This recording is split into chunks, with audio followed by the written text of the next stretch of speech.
नमस्कार दोस्तों, कैसे हैं आप सभी। एक बार फिर से मैं आशीष पांडे स्वागत करता हूं आपके अपने चैनल ट्रिक टॉक क्लासेस पे।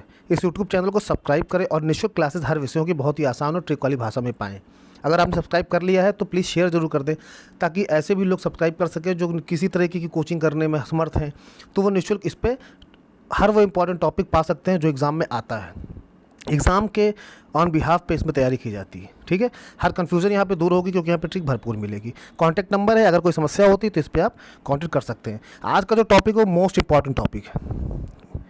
पृथ्वी की प्रमुख चट्टानें, शैल या रॉक्स, आग्नेय चट्टान, अवसादी और रूपांतरित। हमेशा क्वेश्चन आया, कोई पेपर आप उठा के देख लीजिए, मेरी गारंटी क्वेश्चन इसमें मिलता ही मिलता है। और अर्थ की इनर स्ट्रक्चर और आउटर स्ट्रक्चर, मतलब आंतरिक संरचना और बाह्य संरचना, दोनों के बारे में मैंने बहुत ही इत्मीनान से और बहुत ही ट्रिक के माध्यम से पढ़ाया है। 2 क्लास हैं, दोनों आप देख लेंगे। अच्छा रिस्पांस था उस क्लास का, उससे आपके कभी नंबर कभी गलत नहीं होंगे। केवल ट्रिक ही ट्रिक हैं और डिटेल भी हैं पूरी। ठीक है, तो आइए इसको शुरू करते हैं। देखिए, मैंने आपको बताया था, क्या बताया था, स्थल मंडल क्या होता है। जिस ज़मीन पर हम लोग खड़े हैं, ये समझिए कोई राम दुलारे खड़े हैं। ठीक, तो इनके पैर कहाँ हैं, जहाँ पर इनके पैर हैं जिस ज़मीन पर, वही ज़मीन स्थलमंडल या भूपर्पटी कहलाती है या क्रस्ट कहलाता है। ठीक है, या क्रस्ट कहलाता है। ठीक, अब पृथ्वी का सबसे महत्वपूर्ण भाग है क्योंकि इसके ऊपर मानव रहते हैं, लिखा भी यही है। अब ये जो भूपर्पटी है, ठीक है, हमारी जो जिस ज़मीन पर रहते हैं, ये जिसकी बनी होती है जिन पदार्थों की, उन्हें ही शैल करते हैं। जैसे उसमें सीमा सिलिकॉन और मैग्नीशियम पाई जाती है। ठीक है, उसके नीचे मेंटल होता है, उसमें क्या कहते हैं, सिलिकॉन मैग्नीशियम पाया जाती है। भूपर्पटी में सिलिकॉन और एल्युमिनियम पाया जाता है। तो ये सारी चीज़ें उस वीडियो में मैंने बताया है, आउटर स्ट्रक्चर में, उसको आप पढ़ लीजिएगा। अब देखिए सेल क्या होती हैं। सेलें जो हैं वो ग्रेनाइट की तरह कठोर, ग्रेनाइट आप लोगों ने देखा है, ग्रेनाइट एक पत्थर आता है। अगर आप ध्यान से गौर करें तो अधिकतर किचन में जो क्या कहते हैं शीट होती है ऊपर, जिसमें खाना वाना बनाया जाता है, उस पर ग्रेनाइट का ही पत्थर लगाया जाता है। बहुत ही चिकना और बहुत ही शाइनिंग वाला पत्थर होता है। ठीक है, वो होता है ग्रेनाइट का पत्थर, अधिकतर राजस्थान में आता है। तो जो शैल होती हैं वो ग्रेनाइट की तरह ही कठोर होती हैं, चीका मिट्टी की तरह मुलायम और बजरी के समान। बजरी, रोड़ा बजरी आपने देखी होगी, मौरंग देखी होगी, ये सब शैल ही हैं। ये सब खनिजों से बनी होती हैं। ठीक, जो भूपर्पटी है, यानी जिस धरती पर, ज़मीन पर हम लोग रहते हैं, उस जिस पर हमारे पैर हैं, वो जो भूपर्पटी है, वो क्रस्ट है, वो कई 2000 से भी अधिक खनिजों से बनी हुई है। परंतु इनमें से 6 सबसे इंपॉर्टेंट हैं जो एग्जाम में पूछे जाते हैं। कौन कौन से हैं? एक है फेल्सपार, दूसरा है क्वार्ट्स, आपने सुना होगा, पायरॉक्सिन, एम्फीबोल, अभ्रक का भी नाम आपने सुना होगा, और ओलिवीन। ये 6 खनिज हैं जो पूछे जाते हैं, ये इंपॉर्टेंट। ठीक, आगे बढ़ते हैं। ग्रेनाइट के बारे में मैंने आपको बता दिया कि कठोर शैल है, उसकी तरह होता है। किसकी तरह? ग्रेनाइट पत्थर है, कठोर शैल है। मौरंग जो बजड़ी वाली है, ये भी शैल में ही आते हैं पत्थर। फेल्सपार, अभ्रक, क्वार्ट्ज, ये सब पाए जाते हैं। ठीक है, इनमें क्या होता है कि जिन खनिजों के अनुपात में ग्रेनाइट में रंग हो जाता है और उसमें कठोरता में अंतर आ जाता है, उन्हें धात्विक अंश कहते हैं या धात्विक खनिज कहते हैं। ठीक है, हेमेटाइट क्या है? एक क्वेश्चन कई बार पूछा कि हेमेटाइट क्या है। एक ही लौह अयस्क है। लौह अयस्क के क्वेश्चन हमेशा कई बार लगभग पूछा ही गया है। ये एक लौह अयस्क है और एक धात्विक खनिज है। ठीक है, अयस्क जो होते हैं वो धात्विक खनिज होते हैं, जिनसे धातुओं का निकलना हो सकता है। मतलब ऐसे खनिज या ऐसे जिनसे धातु निकल सके, जैसे लोहे के जो क्या कहते हैं अयस्क हैं, ओर्स हैं, उनसे लोहा निकलता है। ऐसे बहुत सारे ओर्स हैं जिनसे कोई ना कोई धातु निकल सके, वही जो है धात्विक खनिज कहलाते हैं। हम लोगों की लाइफ में इनका बड़ा इंपॉर्टेंट रोल है। बात करते हैं पहले शैल की, जिसका नाम है आग्नेय शैल, इग्निशियस रॉक। इग्निशियस रॉक, आप जैसे कि पिक्चर देख रहे हैं, ये देखिए, समझ लीजिए ये ज्वालामुखी वाला हिसाब है पूरा। और सबसे अंदर देखिए ये क्रेटर है, ज्वालामुखी फूटा ऐसे ऐसे ऐसे। ठीक, ये बीच का जो भाग होता है ये क्रेटर हो जाता है। और सबसे जहाँ से निकलती है ज्वालामुखी, यही आपका आग्नेय शैल का भाग है। ठीक है, ये आपका आग्नेय शैल का भाग है। ठीक है, और आगे डिटेल में जानते हैं। इंग्नियस, ठीक है, इग्नियस ये क्या है? ये अंग्रेजी भाषा का शब्द है, ये लैटिन भाषा का है। ठीक है, इग्निस शब्द से बना हुआ है, इसका मतलब होता है अग्नि। तो अगर इंग्लिश में भी पूछ ले इग्निशियस कौन सा होता है रॉक, तो इग्निस का रॉक कौन सा होता है? आग्नेय होता है, क्योंकि इग्निस का मतलब क्या होता है? अग्नि। अग्नि यानी आग्नेय। वह शैल जिसकी उत्पत्ति अग्नि से हुई है उसे आग्नेय शैल कहते हैं। देखिए अब कैसे बता रहा हूँ। ज्वालामुखी जब फूटता है तो ये ऐसे ऐसे फूट रहा है ज्वालामुखी। अब ज्वालामुखी जहाँ फूटेगा तो जाहिर सी बात है ज्वालामुखी अंतर्जात बल जो होता है उसके द्वारा होता है। ठीक है, मैंने इसके बारे में भी एक वीडियो बनाया कि जब पृथ्वी की धरती के नीचे प्लेटें आपस में लड़ती हैं, ठीक, और बड़ी प्लेट गिर जाती है, छोटी प्लेट ऊपर की तरफ निकल जाती है, वो बड़ी वलित पर्वत बना देती है। तो कई सालों तक जो दबी दबी प्लेटें रहती हैं उनमें कई क्या कहते हैं, एक आग आग पैदा हो जाती है, मैग्मा लावा पैदा हो जाता है जो कि बहुत ही ज़्यादा गर्म होता है। तो वही जो गर्म होता है वही जब ज्वालामुखी के रूप में फटता है तो उससे जो लावा बाहर आता है वही आग्नेय शैल होता है। ठीक है, जो कि मैग्मा, देखिए मैंने आपको ना जिसे मैग्मा कहते हैं, और फिर वो ठंडे होकर जम जाते हैं, वही आग्नेय शैल कहलाते हैं। इसको आप जाने रहिएगा, क्योंकि इसी को आग्नेय शैलों को जनक या मूल शैल भी कहते हैं। भाई जैसे नीचे से आग्नेय शैल निकला तो इन्हीं को जनक या मूल शैल भी कहते हैं। ठीक, भूगर्भ के सबसे ऊपर 16 किलोमीटर की मोटाई में आग्नेय शैलों का भाग 95% है। इसमें इंपॉर्टेंट जानने वाली चीज़ ये है कि आग्नेय शैलों को जनक या मूल शैल भी कहते हैं। अब बाह्य आग्नेय शैल दो तरह के होते हैं, एक बाह्य आग्नेय शैल, ठीक, जैसे कि धरातल पर लावा के ठंडा हुआ, बाहर ज्वालामुखी निकली, धरातल पे आई, ठंडा हुआ, उससे जो लावा बना वो बहुत जल्दी ठंडा हो जाता है। ठीक, तो इन्हें ज्वालामुखी शैल भी कहते हैं। ठीक, ग्रेबो और बैसाल्ट, बैसाल्ट के बारे में पढ़ा है, ग्रेबो जानते होंगे, ये दोनों आग्नेय शैल के उदाहरण हैं बाह्य आग्नेय शैल के। और कहाँ पाए जाते हैं?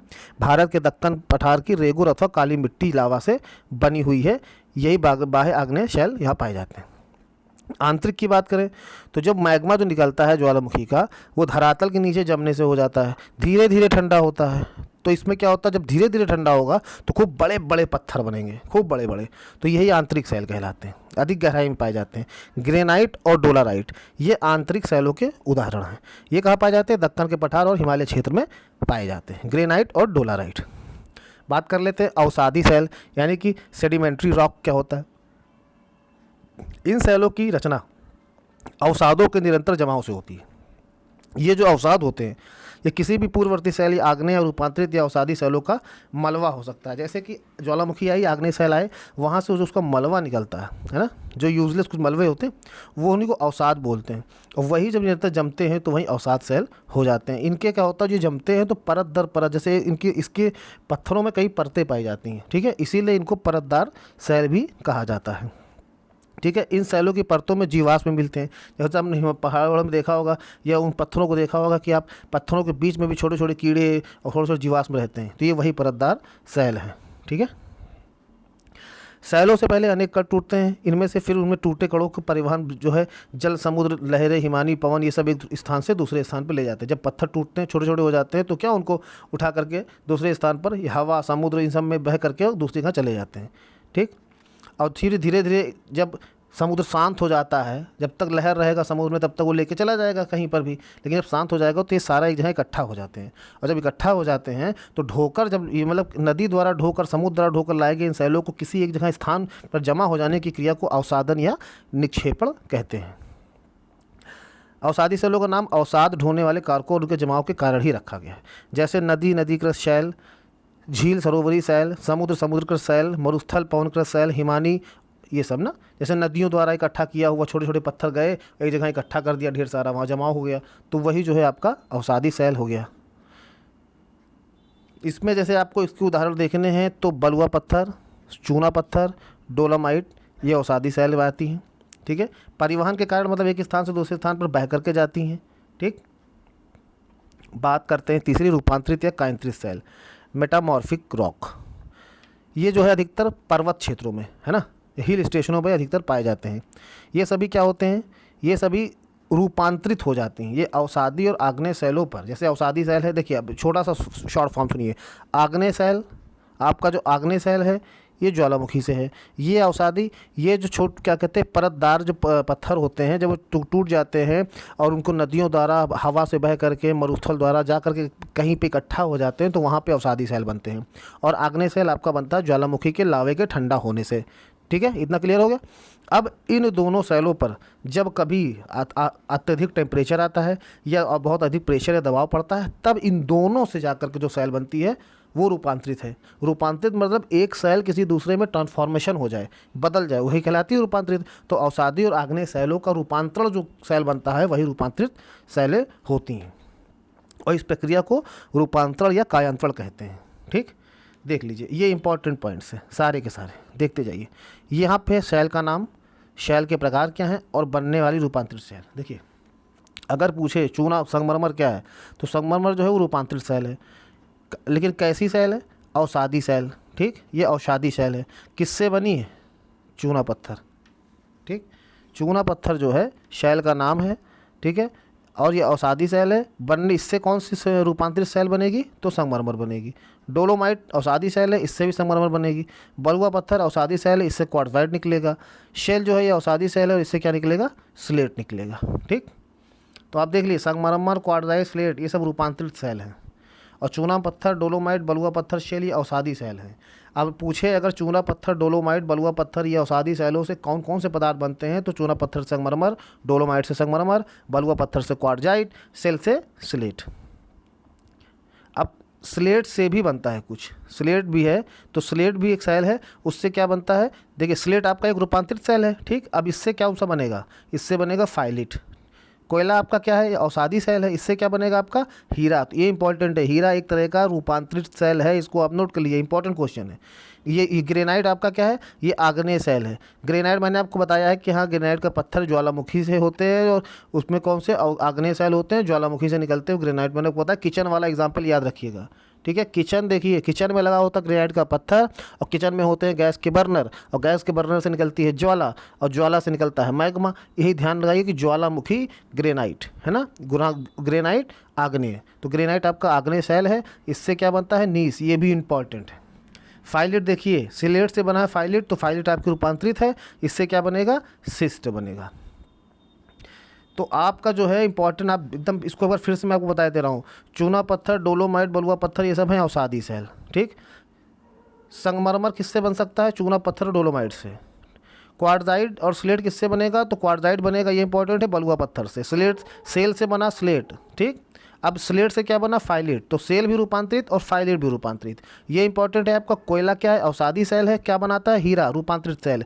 ग्रेनाइट आपका आग्नेय सेल है, किचन में होती है बर्नर, गैस की बर्नर, वहाँ होती है ज्वाला और वहाँ लगता है ग्रेनाइट का पत्थर। तो ये है ट्रिक, ग्रेनाइट से आग्नेय सेल होती है, इससे बनता है नीस, और फाइलिट आपको रूपांतरित सेल है, इससे क्या बनेगा, सिस्ट। तो उम्मीद करता हूँ, आशा करता हूँ ये वीडियो आपको पसंद आया होगा। बहुत ही इंपॉर्टेंट टॉपिक है, इससे हर बार क्वेश्चन आया है, एक दो बार देखेंगे सारी कन्फ्यूजन खत्म हो जाएगी और आप इस बार अगले एग्जाम में इससे रिलेटेड क्वेश्चन गलत नहीं करेंगे। और जिन्होंने भी भूगोल की मेरे वीडियो न देखे वो सारे देख सकते हैं, बहुत ही इंपॉर्टेंट टॉपिक और बहुत ही अच्छे तरीके से ट्रिक के साथ। मिलते हैं अगली वीडियो में, तब तक के लिए जय हिंद, जय भारत। शेयर सब्सक्राइब जरूर कर देंगे।